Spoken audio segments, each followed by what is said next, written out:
TP. Sindhumol, ഇന്നിപ്പോൾ Congress company എന്നാണ് നിങ്ങളുടെ BJP ദേശീയ സ്പോക്ക് പേഴ്സൺ ഈ വയനാട്ടിൽ മത്സരിക്കാനെത്തുന്ന തീരുമാനത്തെ വിശേഷിപ്പിച്ചിരിക്കുന്നത്. സംസ്ഥാന അധ്യക്ഷൻ പറഞ്ഞിരിക്കുന്നത് അടിച്ചു കയറി വാ അളിയ എന്ന രീതിയിൽ ഒരു പരിഹാസ ട്രോൾ കൂടിയുണ്ട്. ഭദ്ര കൂടി ഇനി പാലക്കാട് മത്സരിച്ചാൽ പൂർണ്ണമായി എന്നാണ്. ഈ കുടുംബ പാരമ്പര്യത്തെക്കുറിച്ചൊക്കെ സംസാരിക്കാൻ ഇപ്പോഴും BJPക്ക് എങ്ങനെ സാധിക്കുന്നു ടി.പി. സിന്ധുമോൾ? നമ്മുടെ നരേന്ദ്രമോദി സർക്കാരിൻ്റെ ക്യാബിനറ്റ് എടുത്തു നോക്കിയാൽ 20 കേന്ദ്രമന്ത്രിമാരും ഈ കുടുംബ പാരമ്പര്യത്തിൻ്റെ ഭാഗമാണ്. രാഹുൽ ഗാന്ധി വിശേഷിപ്പിച്ചതുപോലെ സർക്കാർ പരിവാർ. അത് വിട്ടുപിടിക്കാൻ സമയമായില്ലേ ടി.പി. സിന്ധുമോൾ?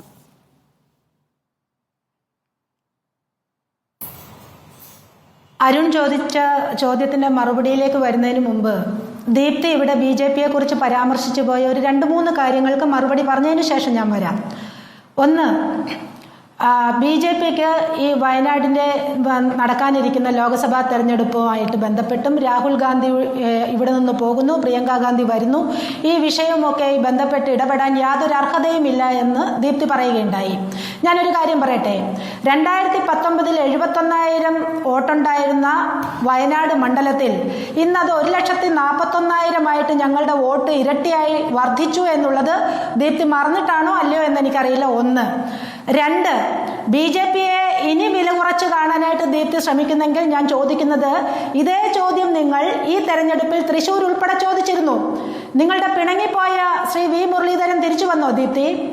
അവിടെ സുരേഷ് ഗോപി നിങ്ങളൊക്കെ പ്രതീക്ഷിച്ചതിന്റെ ഇരട്ടി ഭൂരിപക്ഷത്തിൽ വിജയിച്ചു വന്നിട്ടും BJPയെ ഇനി ഇങ്ങനെ ജനങ്ങളുടെ മുന്നിൽ അവഹേളിക്കുവാനുള്ള ധൈര്യം നിങ്ങൾക്ക് എവിടെ നിന്ന് കിട്ടുന്നു എന്നാണ് മനസ്സിലാകാത്തത്. 3, ഇവിടെ ചോദിച്ചു കുടുംബാധിപത്യത്തെക്കുറിച്ച് അരുൺ ചോദിച്ചത് കൂടി ചേർത്ത് ഞാൻ പറയാം. രാജകൊട്ടാരത്തിൽ ജനിച്ച് സ്വർണ്ണത്തളികയിലുണ്ട്, പട്ടുമെത്തയിൽ ഉറങ്ങി രാഷ്ട്രീയ പ്രവർത്തനം നടത്തി വന്ന പാരമ്പര്യത്തിലല്ല BJPയുടെ ഒരു MPമാരും ഇരിക്കുന്നത്. അത് മനസ്സിലാക്കുക. കുടുംബാധിപത്യത്തെക്കുറിച്ച് പറയുമ്പോൾ ഈ കോൺഗ്രസ് എന്ന് പറയുന്ന രാഷ്ട്രീയ പാർട്ടിയെ ഇത്രയും കാലം ഉള്ളം കയ്യിൽ വെച്ചുകൊണ്ട് നടക്കുന്ന ഒരു കുടുംബത്തെ കുറിച്ചാണ് പറയുന്നത്. ജ്യോതിരാദിത്യ സിന്ധ്യ കൊട്ടാരത്തിലല്ലേ ജനിച്ചത്? വായിൽ സ്വർണ്ണക്കരണ്ടി ഉണ്ടായിരുന്നില്ലേ ടി.പി. സിന്ധുമോൾ? പക്ഷേ അവരൊക്കെ താഴെ തട്ടിൽ സംഘടനാ പ്രവർത്തനം നടത്തി വന്നിരുന്നു. പ്രിയങ്ക ടി.പി. സിന്ധുമോൾ, ജ്യോതിരാദിത്യ സിന്ധ്യക്ക് രാജകൊട്ടാരത്തിൽ ജനനവും ഈ വായിക്കരണ്ടിയും ഈ സ്വർണ്ണക്കരണ്ടിയും ബാധകമല്ലേ? ചിരാഗ് പാസ്വാന് ബാധകമല്ലേ? അദ്ദേഹം ഏത് തരത്തിലുള്ള പ്രവർത്തനം നടത്തി റാംമോഹൻ നായിഡുവിന് ബാധകമല്ലേ? ഇന്ദ്രജിത്തിന് ബാധകമല്ലേ? കീർത്തി വർദ്ധമാൻ സിംഗിന് ബാധകമല്ലേ? അനുപ്രിയ പട്ടേലിന് ബാധകമല്ലേ? അതുകൊണ്ട് തന്നെ അവരൊക്കെ സംഘടനാ പ്രവർത്തനത്തിലൂടെ, ഇവിടെ ഞാൻ ചോദിക്കട്ടെ, ശ്രീ K. കരുണാകരന്റെ മക്കൾ രാഷ്ട്രീയത്തിലുണ്ട്. അവരൊക്കെ അദ്ദേഹത്തിന്റെ പ്രവർത്തനത്തോടൊപ്പം ചേർന്ന് നിന്നുകൊണ്ട് ചെറിയ നാളുകളിൽ സംഘടനാ പ്രവർത്തനത്തിലേക്ക് വന്നവരാണ്. അല്ല എന്ന് പറയാൻ പറ്റുമോ? അതുപോലെയുള്ള നേതാക്കന്മാരുണ്ട്. ഞാൻ പറയുന്നത് ശ്രീമതി പ്രിയങ്ക ഗാന്ധിയുടെ കാര്യമാണ്. ഇവിടെ വർഗീയ ഫാസിസ്റ്റ് ശക്തികൾക്കെതിരെ ഒന്നിച്ചു പോരാടാനാണ് പ്രിയങ്ക ആഹ്വാനം ചെയ്തു വന്നതെന്ന് പറഞ്ഞല്ലോ. ഏത് വർഗീയ ഫാസിസ്റ്റ് ശക്തിയാ? ഇവിടെ ED എന്ന് പറയുന്ന, ഒരുപക്ഷെ നിങ്ങൾ ഉദ്ദേശിക്കുന്നതായിരിക്കും, ED എന്ന് പറയുന്ന വർഗീയ ഫാസിസ്റ്റ് ശക്തി, ദീപ്തി മേരി വർഗീസിന്റെ ഒരു കാഴ്ചപ്പാടിൽ ആ വർഗീയ ഫാസിസ്റ്റ് ശക്തി നാഷണൽ ഹെറാൾഡ് ഉൾപ്പെടെയുള്ള കേസിൽ രാഹുൽ ഗാന്ധിയുടെ കുടുംബത്തിന്റെ മുന്നിൽ ചെന്ന് നിന്നപ്പോഴാണ് പ്രിയങ്ക ഗാന്ധി രാഷ്ട്രീയത്തിൽ സംരക്ഷകയായിട്ട് അവതരിക്കുന്നത് എന്നുള്ളത് ആർക്കാ അറിയാൻ വയ്യാത്തത്? അങ്ങനെയാണോ ടി.പി. സിന്ധുമോൾ? 2004 സോണിയാഗാന്ധിയുടെ ക്യാമ്പയിൻ മാനേജരായിട്ടല്ലേ ഈ പ്രിയങ്ക ഗാന്ധിയെ നമ്മൾ കാണുന്നത്? ED വരുന്നതിനും എത്രയോ മുൻപ് പീഡിപ്പിക്കപ്പെട്ടവരുടെ ഗൃഹങ്ങളിൽ സാധാരണക്കാരായ ആളുകൾക്കൊപ്പം ഇതേ പ്രിയങ്ക ഗാന്ധി സഞ്ചരിക്കുന്നത് നമ്മൾ കണ്ടു. കർഷക സമരങ്ങളിൽ അവരുടെ സാന്നിധ്യം നമ്മൾ കണ്ടു. ഉന്നാവയിൽ നമ്മൾ കണ്ടു. അതൊക്കെ വിസ്മരിച്ചു പോയോ ടി.പി. സിന്ധുമോൾ? സ്വന്തം അമ്മയുടെ ക്യാമ്പയിൻ അഡ്വൈസറായിട്ട്, സ്വന്തം കുടുംബത്തിന്റെ ക്യാമ്പയിൻ അഡ്വൈസറായിട്ട് അവർ വന്നിട്ടുണ്ടാവാം, ഇല്ലെന്ന് ഞാൻ പറഞ്ഞില്ലല്ലോ. ഇത് കുടുംബാധിപത്യത്തിന്റെ ഒരു മാരകമായ വേർഷൻ, ആ വാക്ക് തന്നെയാണ് പറയാൻ ആഗ്രഹിക്കുന്നത്. കുടുംബാധിപത്യത്തിന്റെ മാരകമായ വേർഷൻ JP നദ്ദയുടെ അമ്മായിയമ്മയ്ക്കില്ലാത്ത വേർഷൻ എങ്ങനെയാണ് പ്രിയങ്ക ഗാന്ധിക്ക് ഉണ്ടാവുക? എങ്ങനെയാണ് പീയൂഷ് ഗോയലിന്റെ അച്ഛനില്ലാത്ത ഒരു ബാധ്യത പ്രിയങ്ക ഗാന്ധിക്ക് ഉണ്ടാവുക? 10-65 വർഷക്കാലമായിട്ട് ഒരു പാർട്ടിയെ ഉള്ളം കയ്യിൽ കൊണ്ടുപോയി നടക്കുന്ന സോണിയാഗാന്ധിയുടെ കുടുംബവും താങ്കൾ പരാമർശിക്കുന്ന JP നദ്ദയുടെയും പീയൂഷ് ഗോയലിന്റെയും ഒക്കെ കുടുംബവും തമ്മിൽ താരതമ്യം ചെയ്യുന്നത് തന്നെ അല്പത്തരം സമ്മതിച്ചു. ഈ ക്യാബിനറ്റിലുള്ള കുടുംബവാഴ്ചയുള്ള ഏതെങ്കിലും മന്ത്രിമാരുടെ കുടുംബത്തിൽ നിന്ന് അവരുടെ അച്ഛനോ അമ്മയ്ക്കോ മുത്തശ്ശനോ ഈ പറയുന്ന രാജ്യത്തിന്റെ പ്രധാനമന്ത്രി ആയിരുന്നു എന്നതിന്റെ പേരിൽ ജീവൻ വെടിയേണ്ടി വന്നിട്ടുണ്ടോ? ഏതെങ്കിലും 20 ക്യാബിനറ്റ് മന്ത്രിമാരുടെ കുടുംബത്തിൽ രാജ്യത്തിനു വേണ്ടി ജീവൻ കൊടുക്കേണ്ടി വന്ന ഏതെങ്കിലും ഒരു നേതാവിന്റെ പേര് പറയാൻ കഴിയുമോ TP സിന്ധുമോൾക്ക്? പക്ഷെ പ്രിയങ്ക ഗാന്ധിക്ക് പറയാനുണ്ട്. സ്വന്തം അച്ഛന്റെ, സ്വന്തം മുത്തശ്ശിയുടെ.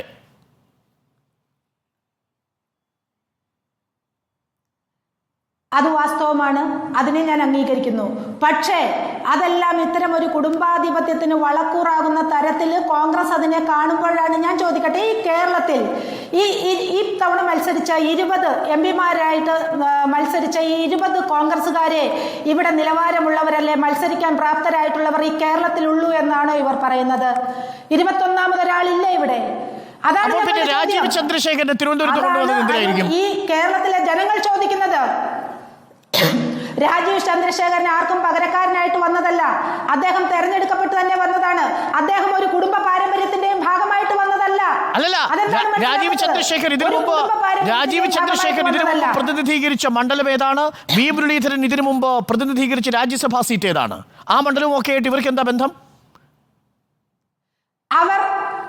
അവർ രണ്ടുപേരും മലയാളികൾ എന്നുള്ള രീതിയിൽ കേരളത്തിൽ മത്സരിക്കണമെന്ന് ഇവിടെ ദേശീയ നേതൃത്വത്തിന്റെ ഇച്ഛാശക്തി. പക്ഷേ മുരളീധരൻ രാജ്യസഭാ അംഗമായത് ഏത് സംസ്ഥാനത്ത് നിന്നാണ്? ആ സംസ്ഥാനവുമായി മുരളീധരനുള്ള ആത്മബന്ധം എന്താണ്? വി മുരളീധരനെ രാജ്യസഭാ അംഗമാക്കി മാറ്റിയ സംസ്ഥാനവുമായിട്ടുള്ള ബന്ധം എന്താണ് സാർ? അദ്ദേഹത്തെ രാജ്യസഭാ അംഗമാക്കി മാറ്റിയ സ്ഥലത്ത് അദ്ദേഹം അവിടെ ചെയ്യേണ്ട കാര്യങ്ങൾ 6 വർഷക്കാലത്തിൽ വളരെ കൃത്യമായി ചെയ്തതിനു ശേഷമാണ് അദ്ദേഹം തിരുവനന്തപുരത്ത് ആറ്റിങ്ങലിലേക്ക് മത്സരിക്കാൻ എത്തിയത്. അരുൺ, അതുപോലെയാണോ കോൺഗ്രസിന്റെ സ്ഥാനാർത്ഥി എത്തുന്നത്, പ്രിയങ്ക ഗാന്ധി എത്തുന്നത്? ഇവിടെ അനിയൻ മത്സരിച്ച് വൻ ഭൂരിപക്ഷത്തിൽ ജയിച്ചു. കോൺഗ്രസിന് ഒരു കാരണവശാലും ഇതുവരെ അവരുടെ കയ്യിൽ നിന്ന് നഷ്ടപ്പെട്ടു പോകാത്ത ഒരു മണ്ഡലത്തിൽ ഒന്നും അറിയാതെ വളരെ ലാഘവത്തോടെ വന്ന് മത്സരിക്കാൻ സാധിക്കുമെന്നുള്ള ധാരണ കൊണ്ട് പ്രിയങ്ക ഗാന്ധി നരേന്ദ്രമോദിക്ക് കൊടുത്ത മറുപടിക്ക് തിരിച്ചു മറുപടി കൊടുക്കാൻ 48 മണിക്കൂർ എടുത്തു പ്രധാനമന്ത്രി നരേന്ദ്രമോദി. മംഗല്യസൂത്രം പിന്നീട് ഒരിടത്തും പ്രധാനമന്ത്രി നരേന്ദ്രമോദി അത് ഉപയോഗിച്ച് കണ്ടില്ല. അതെ, മംഗല്യസൂത്രം നഷ്ടപ്പെട്ടിട്ടുണ്ട്. എൻ്റെ അമ്മയുടെ മംഗല്യസൂത്രം എന്നാണ് ആ ബൻസ്വാര പ്രസംഗത്തിന് പ്രിയങ്ക ഗാന്ധി നൽകിയ മറുപടി. അത് കേട്ടിട്ട് BJP നേതാക്കൾ 27 മണിക്കൂറേക്ക് ഫ്യൂസ് അടിച്ചു പോയി. എന്റെ അരുൺ, ഇതൊക്കെ ആരോട് പറയാനാ? ഇതൊക്കെ പറഞ്ഞു, ഇതെല്ലാം ചെയ്തു. ഇവിടുത്തെ ദീപ്തി മേരി പറഞ്ഞ വർഗീയ ഫാസിസ്റ്റ് ശക്തികളെയൊക്കെ കൂട്ടുപിടിച്ചു. എന്നിട്ടും BJP-യെ അധികാരത്തിൽ നിന്ന് ഇറക്കാൻ സാധിച്ചു അരുൺ? BJP അധികാരത്തിൽ നിന്നിറക്കാൻ എത്ര വലിയ കളികളാണ് ഇവിടെ കളിച്ചത്?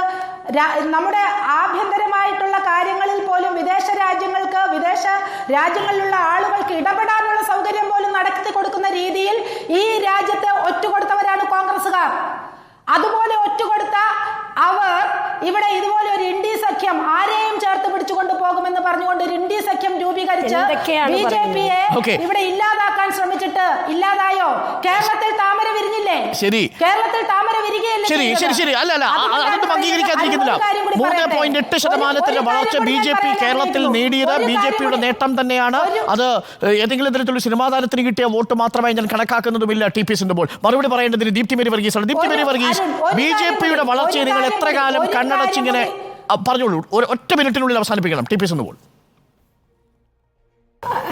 ഒരു കാര്യം കൂടി പറയട്ടെ. അതായത് ഈ കോൺഗ്രസിന് ഈ കുടുംബത്തോട് ഇത്ര വലിയ സ്നേഹമാണെങ്കിൽ അത് KC വേണുഗോപാലിന്റെ സ്നേഹം നമ്മൾ കണ്ടിട്ടുള്ളതാണ്. ഞാൻ പറയുന്നത്, ഞങ്ങളുടെ സംസ്ഥാന അധ്യക്ഷൻ പറഞ്ഞത് പാലക്കാട് റോബർട്ട് വാദ്രയെ മത്സരിപ്പിക്കണമെന്നാണ്. ഞാൻ പറയുന്നത് അതല്ല.